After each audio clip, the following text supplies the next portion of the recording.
Hey everyone, Mah-Dry-Bread here. The April Fool's Challenge was an amazing change of pace, but it's time to follow that up with a real Pokemon challenge.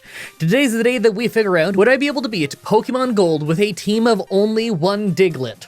So Diglett is a solo ground type that has some insanely lopsided and awful stats.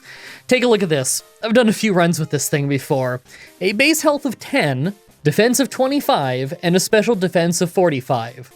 Hey, fun fact, to this very day, Diglett is the Pokemon with the lowest health aside from Shedinja. Yeah, even with all the new Pokemon that exist now, Diglett is still the most frail Pokemon who has more than 1 point of health.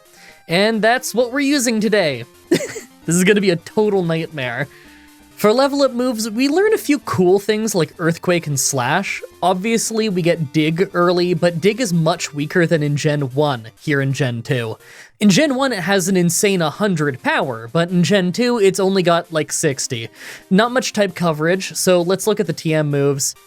Honestly, these aren't really any better. It adds Thief, Sludge Bomb, and Rock Smash. Only Sludge Bomb is worth using, and even then I'm not really sure when I'd actually use it. Maybe just for Meganium, if I really need it. It might be decent for that. Not a great move list, to be honest. Like always, I'm writing the script as I go through with the challenge, so all this part is being written before I've started. Everyone comment down below and guess if I can win or not. Well, considering the Pokemon Champion has 6 flying types, and Earthquake can't hit any of that, and just how frail we are, we probably need to level until we can just one-shot his whole team. If I don't, they'll one-shot me. Let's explain the rules. In combat, I can only use Diglett. I'll need other Pokemon to use HMs, but I won't be allowed to use any of those Pokemon in battle. No glitches or exploits, no items in battle, only Pokeballs, held items, and items outside of combat are allowed. Also, if you enjoyed this video, be sure to like, subscribe, and ring the bell for more. Let's do this. So, right off the bat, I use the Universal Pokemon Randomizer to replace Totodile with Diglett so that we can do the whole run with it. I picked to replace Totodile so that our rival would have Meganium, probably the hardest for us to fight. Now, the name was hard to pick. We had a lot of great contenders on Twitter. The Dig Show was a very strong contender, but I ended up going with Razador's suggestion, Diglo Brown. I was also very partial to Can You Diglett, sucka? But there's no way that would fit. So, early game travel. This part is never really that slow, but it did slow me down a little bit at the start for once. It's kind of similar to other super weak Pokemon like Rattata only and Pidgey only, where it's so much weaker than the starter that we have to intentionally and carefully grind it up the first few levels before we can easily travel. In early game, where we can't really one-shot anything, Diglett's super low defense and health are gonna be a problem. I don't expect travel to speed up until we have Dig, and maybe return. Oh, and I don't go to Bellsprout Tower this time, of course. They all use a Vine Whip, we wouldn't last very long. Let's go straight to the Flying Gym. So, once I got to the gym, the very first trainer's first Pokemon two-shot us. Yeah, it's gonna be one of those kinds of runs. I'm gonna go grind and come back. An entire 9 levels later, and we finally stood a chance. Pidgey was super easy, but Pidgeotto was still dangerous. We just didn't do a ton of damage and didn't have much health. He was only level 9 and we almost lost. We only had 6 health when we dealt the finishing blow. Next, we have to head south through Union Cave. Normally I like to make jokes that like Hiker Russell is the real boss here, but Dig is really gonna make that fight trivial. Really, I'm just hoping that between here and Slowpoke Well, we manage to level up enough to deal with Bugsy. Scyther is a flying type, so Dig can't work on it, but at the same time, maybe I could use Dig to ruin his Fury Cutters as they build power. Might work, we'll see how it goes. First try at the Bug Gym. Didn't go well. Obviously, Scyther was the issue, we just hardly did any damage. We could stop Fury Cutter from building power, and that was cool, but it did so much damage even without building up power that it didn't matter. We are so frail. Maybe I should try the rival fight first. Well, that went even worse. Ghastly was easy, but Bayleaf one-shot us. I can't learn any moves to deal with that without leveling right now. Slash is at level 33. I hope I don't have to level that much, but we're gonna have to just wait and see how it goes. Okay, after leveling all the way to level 28, we managed to beat Scyther. It wasn't exactly easy, it still took a couple of tries to get the luck just right, but Scratch was just strong enough to get us a win. I doubt I can really beat Bayleaf without Slash though, I just don't see that happening. Hey, Bayleaf actually went great! I mean, yeah, we nearly fainted from 2 non-critical Razor Leaves, but thanks to a crit, we took it down. I was terrified Zubat would finish us off since we only had 7 health, but we only took 4 damage, so we won. So close, but also so lucky. I'll take it. That's it for Azalea Town, so we're heading north to Goldenrod. The next major fights are the normal gym and the ghost gym. I think Dig is going to help us a lot in both of those fights. Ghost gym might be a sweep, but the normal gym might require a few levels. I made sure to pick up Return before going to the normal gym, since it's going to be our second best move. Because Dig is so much weaker in this game, it's actually weaker than Return, despite us being ground type. Us using Dig in this run is only about as strong as Surf on a non-water type, so it's alright, but it's not really great. Return will have slightly more power, so I think I'll use the combo of that and Dig in the normal gym. Mostly I'll just use Dig to stop rollout before it gets too strong. Man, I was really hoping that Dig would have done the trick, and maybe it would have if she just used rollout more, but she mostly used Stomp. That move two-shots us, but with just a few more levels, it probably wouldn't. Let's give it a try then. Okay, 3 levels later, and this time Miltank actually uses rollout, and it hardly did anything, so it was super easy. I love the idea that she already beat us, so I tried the fight again and she just completely forgot the winning strategy. Hey, the Kimono Girls Dance Hall is next, so it's a great time to tell you about this video's sponsor, Chimera. This is gonna blow your minds to hear, but where I live in Ontario, Canada, it has finally reached positive temperatures. The snowstorms have stopped, knock on wood, and it's actually pretty nice spring weather when it's not pouring rain. The kind of weather where I've been wearing my Chimera t-shirts that I've been showing on screen. I'm also in my wonderful Chimera sweatpants because I'm basically wearing them 50% of the time any season. It's like as comfy as really nice pajama pants, but people don't think you're a freak if you wear it out. It's awesome. Pajama pants where you don't look weird going outside in it? That's the dream. So if you want to support the channel and look good while doing it, hit up the link in the description to go to Chimera and pick up something comfortable and breezy to wear this spring. If you're gonna go pick something up, then make sure to use the promo code Mah-Dry-Bread at checkout to get 10% off your order and to let them know that I sent you. Now, let's go demolish that ghost gym. Naturally, the ghost gym was super easy, totally destroyed his team. They're all poison type, I wasn't worried. Okay, travel time. Usually, I end up having to fight a bunch of these Western trainers before the ghost gym, but it was easy, so we're doing it now. We have 3 gyms coming up: the usually easy fighting gym, the usually brutal steel gym, and the also easy ice gym. For once though, I think it might be inverted. We're fragile, so the fighting gym might be an issue. We're weak to ice, so the ice gym might be an issue. But I'm not too worried about the steel gym since we have Dig. The Magnemites should be easy, but that said, Steelix still has crazy defense, so it might be an issue. Let's try the fighting gym first. So Primeape goes great since he just uses Leer, but that causes an issue against Poliwrath. Dynamic Punch just one-shots us. I could just try that a few times, that move misses all the time. Our damage output isn't great though. Yeah, 10 tries later, and this just isn't happening. Turns out he also has Surf, so we can't rely on just Dynamic Punch missing. I'll go do the Steel Gym first, maybe that'll work out. Alright, this is gonna be one of those runs. We lost hard, every time. Magnemite is easy, but Steelix is hardly taking any damage and can one-shot us with Iron Tail.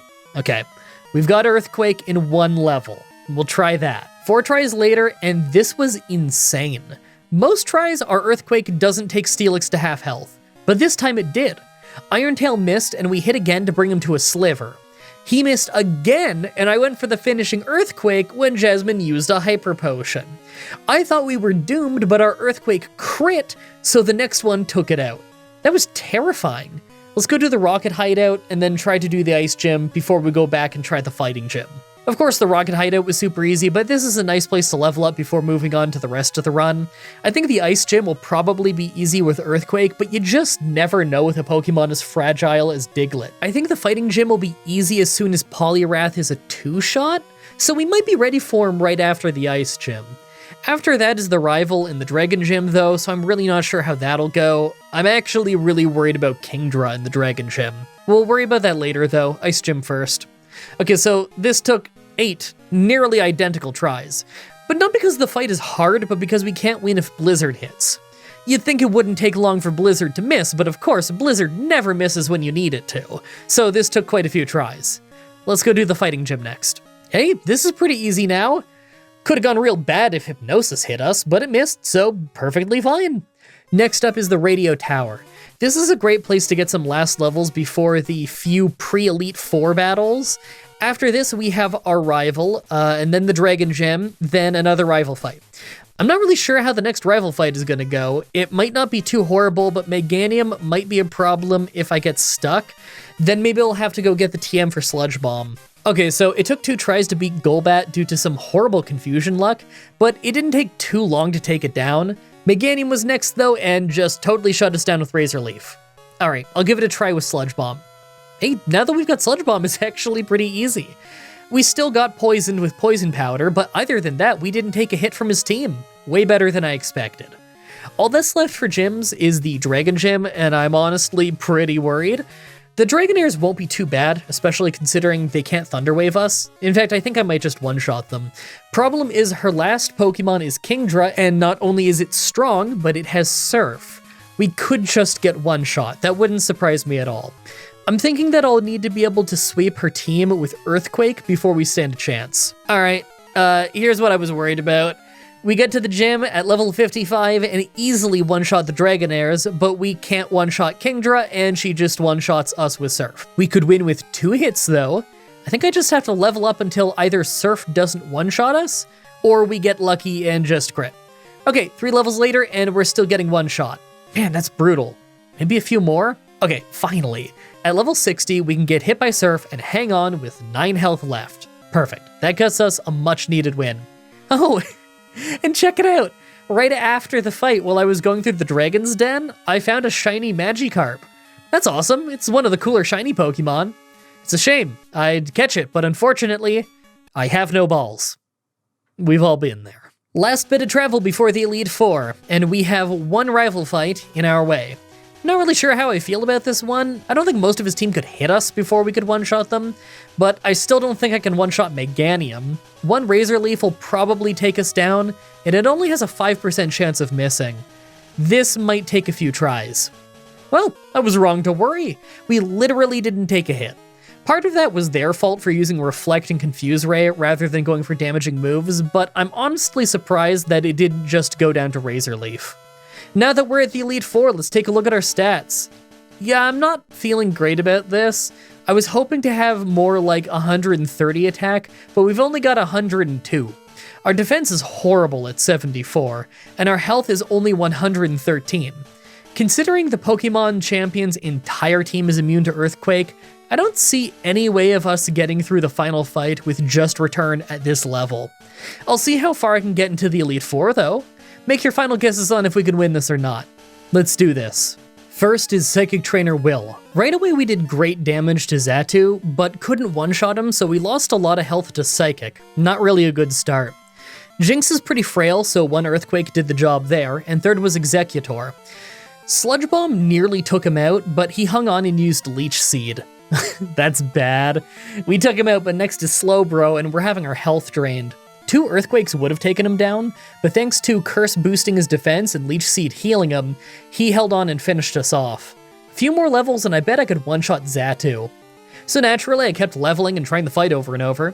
At level 68, we came super close to one-shotting multiple Pokemon, including the Executor who used Reflect to ruin our damage output. Level 69, nice, 1 level later, and we win the entire fight without taking a hit. I don't know what to say. It's wild how much of a difference 1 level can make sometimes. Second is Poison Trainer Koga. We, once again, never take a hit. Again, they had a few good chances. I bet Crobat could have beat us if they just attacked us more, but they didn't. Third is Fighting Trainer Bruno. The fight was mostly a sweep, other than a little damage from Mach Punch, but Machamp shut us down by one-shotting us with Cross Chop. You know, the move that misses pretty often, right? I want to say 80% accuracy. I could be misremembering. Maybe I'll just try a bunch of times and see if he misses. Well, that was weird. A few tries later and we just survived Cross Chop. After that happened, the rest of the fight was easy. Fourth is Dark Trainer Karen. First is Umbreon, and this fight took tons of tries just thanks to Sand Attack. Naturally, we got hit with it before we got the first knockout. Vileplume is next and can be pretty dangerous if we miss, but Earthquake hit for the one-shot. Murkrow was frail enough that Return is a one-shot, but we missed, so we took a feint attack for a little bit of damage before we knocked it out. Next was Gengar, and things instantly went horrible. We missed Earthquake, got hit by Lick, got paralyzed, then got hit by Curse as we took her down. We really can't afford to have a long fight. Thankfully, the next Pokemon is the last Pokemon. Houndoom is next and nearly finished us off with Flamethrower before we could one-shot her. Such a close victory, that one took a few tries. Finally, Pokemon Champion Lance. First is Water Onix, so I hit Return for decent damage and he wastes his only chance to hit us by using Rain Dance. Great start. Dragonite is next, the first of 3. Looks like Return is a 2-shot, but we lost most of our health to Blizzard. Not feeling good about this. Third was another Dragonite. This one easily finished us off with Hyper Beam. Yeah, I didn't think I'd get far. Alright, so I have to grind. This was inevitable, but at least it's not too horrible. I can just fight the Elite Four over and over. I have to do it a lot though, we're just too fragile to win right now. We're relying on a pretty weak attacker to sweep the final boss with a move that we have no type advantage with. It seems like we can only survive 2 hits, sometimes 1 if the first hit was big enough. Considering there are 3 Dragonites and we can't one-shot them, plus Aerodactyl's gonna resist us, I don't really see how we could possibly win without a ton of levels.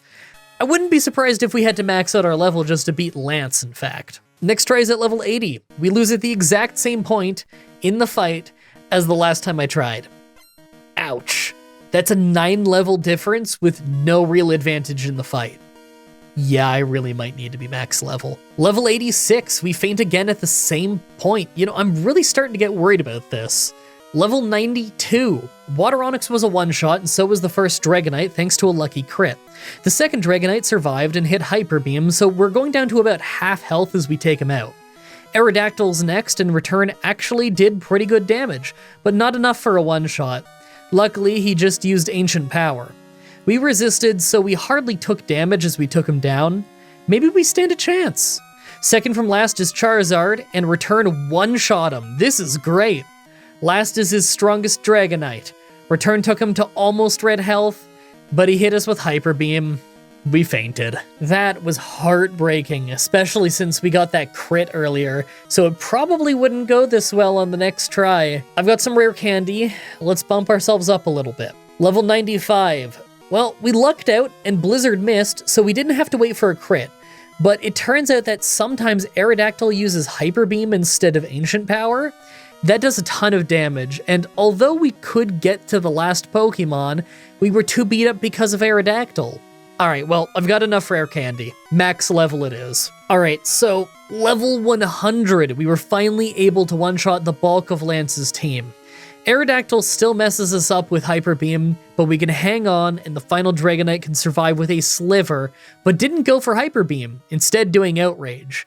We survived and finally finished it off. With that victory, we get into the Hall of Fame and win the run, but you know it's not over yet. Gen 2 has all of Kanto in the post-game, including 8 gym battles and the secret final boss fight with Red. 7 of those 8 gym battles are super easy since they're weaker than the Elite Four, so we're gonna skip ahead to the next real challenge, Blue. I'm gonna be completely honest though, I think there's no chance at all that we're gonna beat the post-game.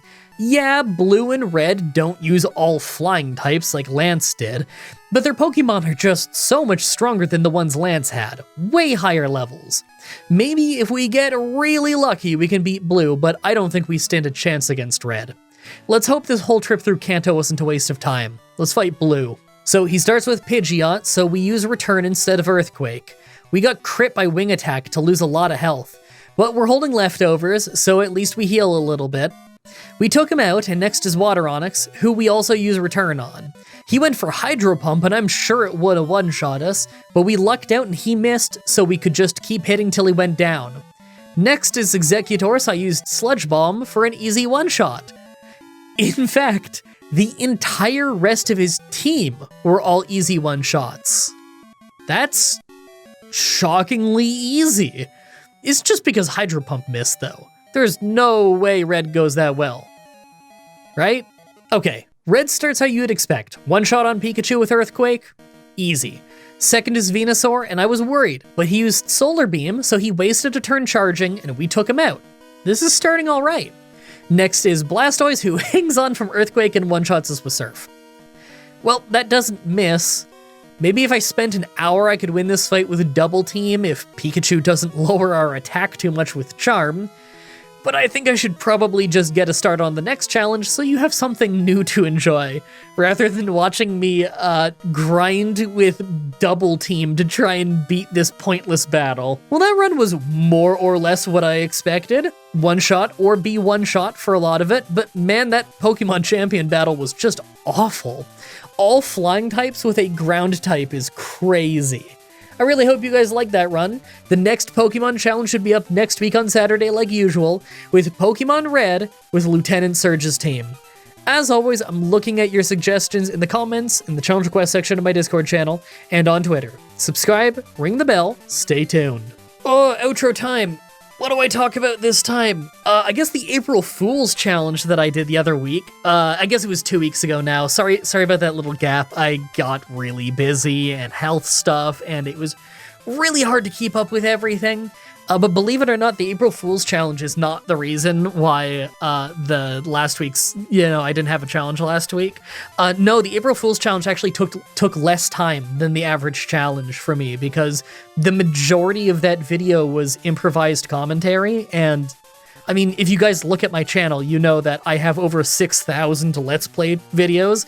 I do way more improvised commentary than I do scripted stuff. The scripted stuff, I've only done maybe 300, 400 videos grand total in my life that are scripted videos. I've done over 6,000 that are live commentary, so I feel a lot more comfortable with that. So I actually was able to blast through that April Fool's video surprisingly quickly.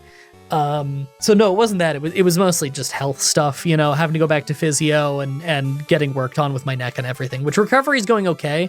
There were some little setbacks that I told you about in an outro a while ago when I was still sick, when I got like the really bad cold and I couldn't breathe through my nose at all, so I had to like sleep sitting up, and that ended up messing up my neck more and my arm more and stuff, like the neck shoulder connecty bit on the right side. You know that area. I don't remember the name of the muscle group right now.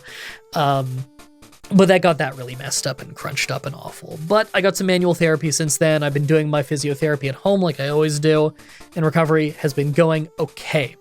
Anyway, the April Fool's video that I was meaning to talk about, I thought like no one was gonna watch that. I kind of thought it'd be a thing of like some people click on it because it's like an intriguing concept, and then they get a laugh out of it because they're like, oh, MDB, he likes his wrestling, and it's wrestling and his Pokemon, and that's kind of funny, haha. And then I thought like everyone would just click off during the intro where I'm like, running down the actual wrestling show card, and that it would probably just be like my core audience, like my Let's Play audience, those 10,000-ish people who would actually watch the rest of the video and enjoy the commentary and the AI matches. I was completely wrong. I'm recording this like a day and a half after that video went up, so like I don't know long term how much people are gonna watch it, but go click on that video and read the comment section if you didn't actually watch the bulk of the video. Almost every comment is, I know nothing about wrestling, but I absolutely love this. Okay, I read every comment on it. I think I've had well over 2,000 comments by now. I think I saw 3 comments that either didn't like it or were disappointed. And then every other comment was like, this was way better than I expected. Can you do this every week? People were saying that they want me to make this a regular series. And like, yeah, I can gladly make this a regular series for you if you want to. I mean, when I started doing these Pokemon challenges back in the day, years ago, when like almost no one was doing Pokemon challenges, when I, at least of this style, when I did that, and I made like 3 or 4 challenge videos, and then all of a sudden people started like noticing them and asking for more. And people never stopped asking for more to this day, and so I continue to make more, because why not? If I'm having fun and you're having fun, then why not, right? Well, you're all asking for more on the April Fool's Challenge one, so maybe I gotta make that a series. I'm not saying necessarily overlap that with the challenges, But what if I keep the current challenge schedule where I'm uploading usually one a week unless life gets in the way? And just, I don't know, once every month or so, I'll put up like an extra video that week where it's one of these Pokemon in a wrestling game things, and we have some fun with that. Maybe we do some Fire Pro Wrestling, maybe we do some more action arcade wrestling, because there's a lot of very good looking Pokemon that people have created and uploaded in that game for me to use, so that's really cool. Don't know if I could do it in any of the WWE games, because as robust as a lot of the character creators are in those games, they're not really robust enough to make Pokemon as good looking as Fire Pro and Action Arcade Wrestling, where you have like 3D modeling tools in arcade action wrestling that you can import things into. That's super cool. But I had a load of you say that you don't know anything about wrestling, but you loved watching this and you'd love to see more of something like this, even if it's not Pokemon. For those of you, I have a series on this channel called Wrestling Empire. Most of the comments on that Let's Play say that they do not know anything about wrestling, but they love it.